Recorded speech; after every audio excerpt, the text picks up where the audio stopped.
Hello everyone, আমি পরিচিতা। আমার channel uncut life of doctors ওয়াইফে তোমাদের সকলকে স্বাগতম। তো আমি আজকে একটা রেসিপি শেয়ার করব, সেটা হচ্ছে ডিম ভাপা। এটা আমি ইনস্টাগ্রাম থেকে দেখেছিলাম, দেখে আমার মনে হয়েছিল এটা বানানো যেতে পারে।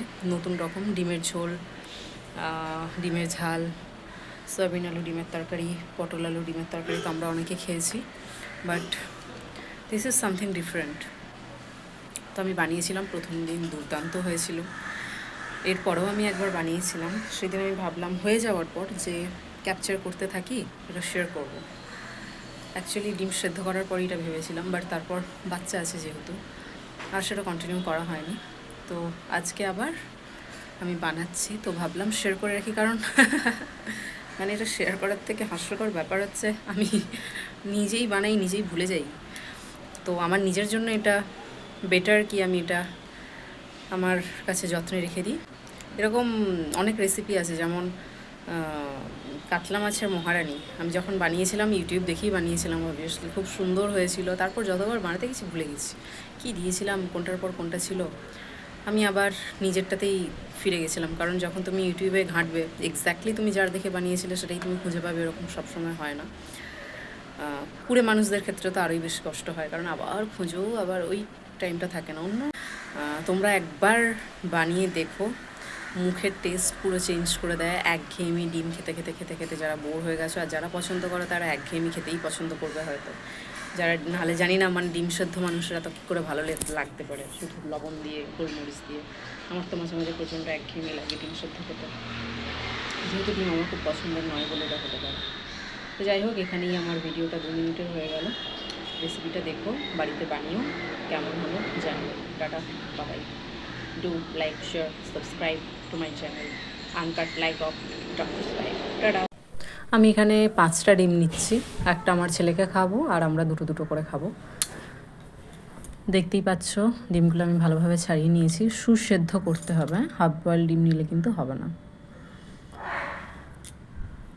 এরপর আমি কি করব, ডিমগুলোতে কাটস লাগিয়ে নেব, সরু সরু করে একটু ছাড়া ছাড়া কাটস লাগিয়ে নিতে হবে। এতে কি হবে, তুমি যখন হলুদ, লঙ্কা গুঁড়ো, লবণ দিয়ে ডিমটা ভাজবে তখন ওর মধ্যে খুব ভালোভাবে সব কিছু যাবে। দেখো ডিমটা আমি খুব ভালোভাবে ভেজে নেব। তার পাশাপাশি দেখতে পাচ্ছ আমি এখানে ছোট্ট একটা পেঁয়াজ কুচি কুচি করে কেটে রেখেছি, খুব স্লাইস করে কাটবে। আর তার সাথে টমেটোটাকেও একদম ছোট্ট ছোট্ট করে কুচি কুচি করে কেটে রেখেছি। কেন বলো তো, কারণ এইটা না হালকা তেলে আমি আদা রসুন, মানে যেরকম মাংসের মশলা পেস্ট করে, ফ্রাই করে সেরকমভাবে করব। তাতে কি হয়, আদা রসুনের যে কাঁচা গন্ধ, পেঁয়াজ টমেটোর যে একটা গন্ধ থাকে কাঁচা, সেই জিনিসটা চলে যায় আর টেস্টটাও খুব ভালো হয়। আর এদিকে মশলাতে আমি নিয়ে নিচ্ছি, দেখো সর্ষে, আমি কালো সর্ষে নিয়েছি, তোমাদের সাদা সর্ষে থাকলে নিয়ে নেবে। আর পোস্তটা কিন্তু পরিমাণে একটু বেশিই দিতে হবে। তার সাথে আমি দিয়েছি কাঁচা লঙ্কা আর অল্প একটু নুন দিয়ে আমি এটাকে ভালোভাবে বেটে নিয়েছি। এটা তোমরা পারলে মিক্সিতেও করতে পারো, বাট আমি শিলনোড়াতেই করেছি, ভাল লাগে বেশ। দেন কি করতে হবে, 6-7 পিস বা 8-10 পিস কাজু বাদাম তোমরা ভালোভাবে বেটে নেবে, ঠিক আছে। এবার দেখো, যে টিফিন কৌটোতে করবে না, আমি সেই টিফিন কৌটোতেই আমি ডিমগুলো নিয়ে নিয়েছি ভাজার পর। আর তার সাথে আমি পোস্ত আর তোমার সর্ষে বাটাটা ওখানেই তুলে রাখলাম। আর এদিকে আমি কি করেছি, কড়াইতে তেল যতটা বাকি ছিল অল্প আর একটু দিয়ে আমি কালো জিরে, তার সাথে শুকনো লঙ্কা ফোড়ন দিয়ে পেঁয়াজটা ভেজে নিয়েছি। তারপর আদা রসুন দিয়ে টমেটো দিয়ে ভালোভাবে একটু জল দিয়ে ভালো করে কষে নিয়েছি।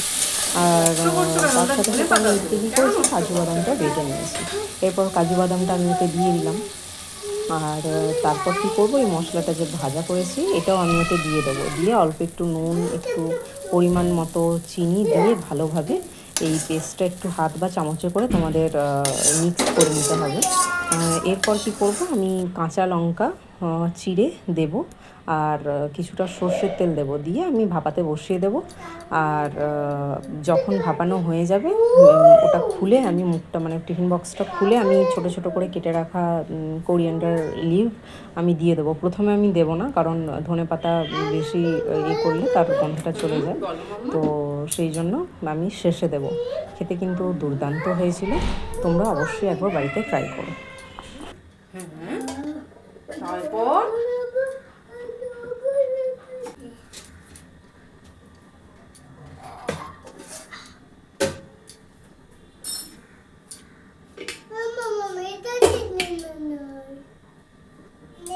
ওটা দিয়ে রুটি শেখা হয়।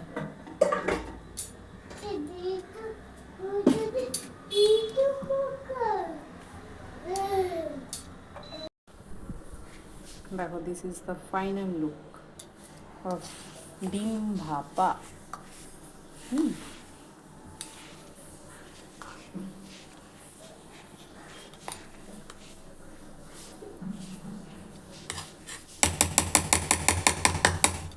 এটা হয়ে যাওয়ার পর আমি ধনেপাতা কুচিটা অল্প করে দিয়েছি।